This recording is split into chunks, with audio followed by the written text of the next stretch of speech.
of the Google interface taken from the Wayback Machine of the Internet Archive. History of Google is important. For some people, Google is the Internet, and for many, it's the first point of access. And Google, as the face of the Internet, has remained virtually the same over the past 10 years. But there have been some subtle changes to the interface, so let's go back and look at this in a little bit more detail. You see initially Google with its standard web search button and its intriguing I'm feeling lucky button as being your only options. Then the directory gets introduced with some front page fanfare. It's the open directory project, dmoz.org, that Google's built an engine on top of. Then come the tabs on top of the search box, with the web search being privileged at the far left, followed by images, groups, that's searching Usenet, and the directory makes it to the front page tab status. News, the Google News service, the news aggregator, was next. Frugal is introduced.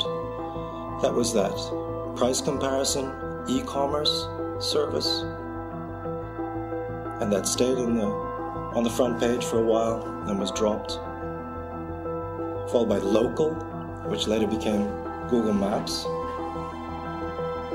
And you see that the services are becoming more and more present. There are now 5 or 6 at the top bar, and they add a more button.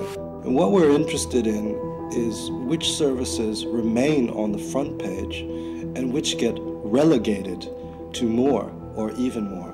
Now let's look at this in some more detail. Let's look at the fate of the directory over time. It's a story of the demise of the librarian, of the demise of the human editors of the web, and the rise of the back end of the algorithm, taking over from the editors. Now you see that it's introduced with great fanfare in 2000. The web is organized by human editors. It remains on the front page. It achieves the tab status that we talked about previously. The 4th tab here.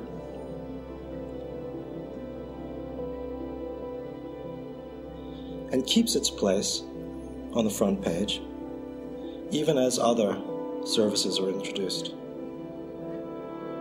However, in 2004 something happened. It got placed under the More button. You had to click More to find the directory.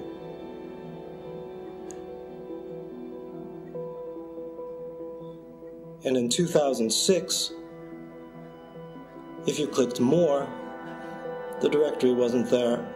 You had to click Even More, and there you would find the directory. As it loses its standing, it also loses recognition. Perhaps people don't really remember that there is a directory, just like other services that have left the front page real estate.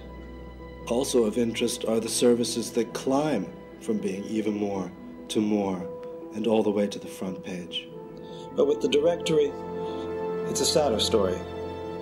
As the interface of Google moves upper left and you click More, you see that there's no directory any longer. And you also see that there is no Even More. So nowadays you have to search Google for its directory to find the Google directory.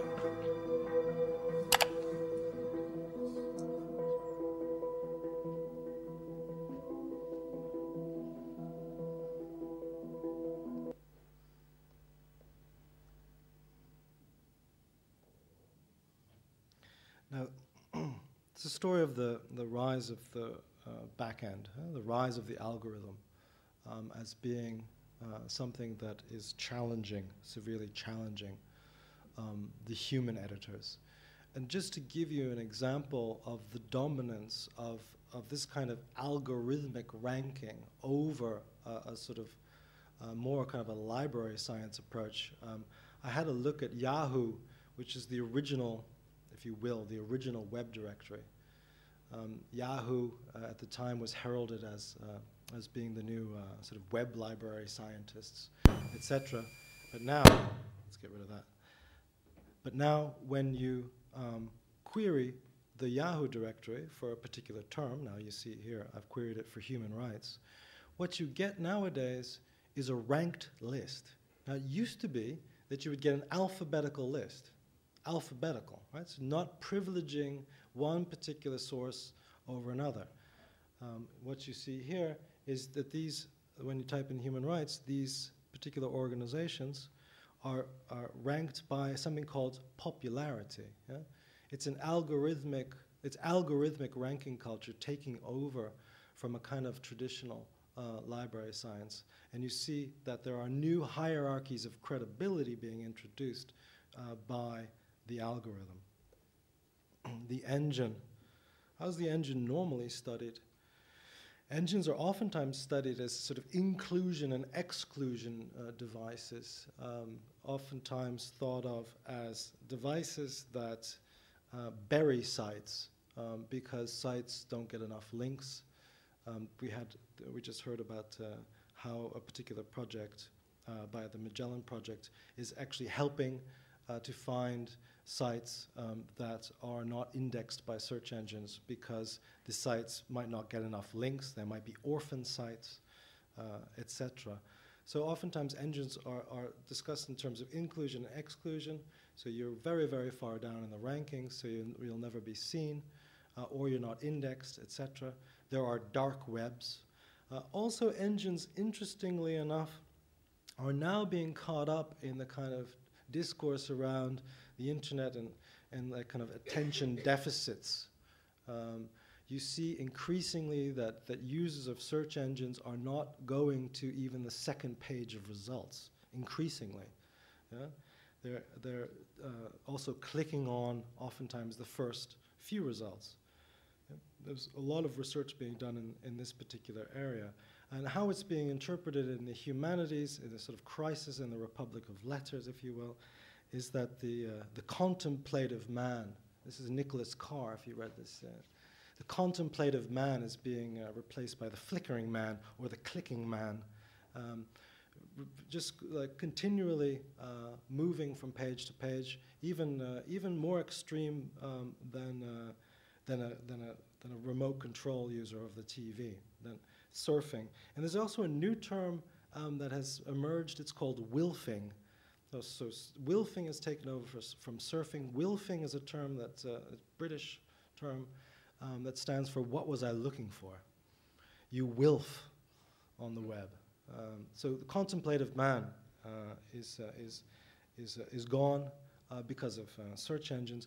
Also, search engines are oftentimes discussed in terms of the Googleization discourse. It's a kind of political economy style critique that sees Google as a monolith, as one that's taking over service after service, whose growth is massive, who is dominant, and who is monolithic. Also, it's interesting in the design discourse, also the aesthetics of Google are sometimes studied, how Google is looked up to because of its simple search box, only 2 buttons, that's it. Everybody wants to become like Google. How would Google do it is a question that oftentimes you hear in programming environments as well. Finally, engines are oftentimes thought of as and studied as surveillance machines. Yeah? It's interesting what we talked about before about how the Google.org project, Google Flu Trends, is using search engine histories, people's search engine histories, to find out where flu is moving. Search histories plus locations. But you can also turn that around and think of the fact that they're collecting your search engine histories and they know where you are, etc., makes them into a sort of massive surveillance operation. Yeah? So this is oftentimes discussed in this sort of term of Google and other search engines creating new data bodies. New bodies or corpus of data about you that you can that might not be the way you would like to be represented.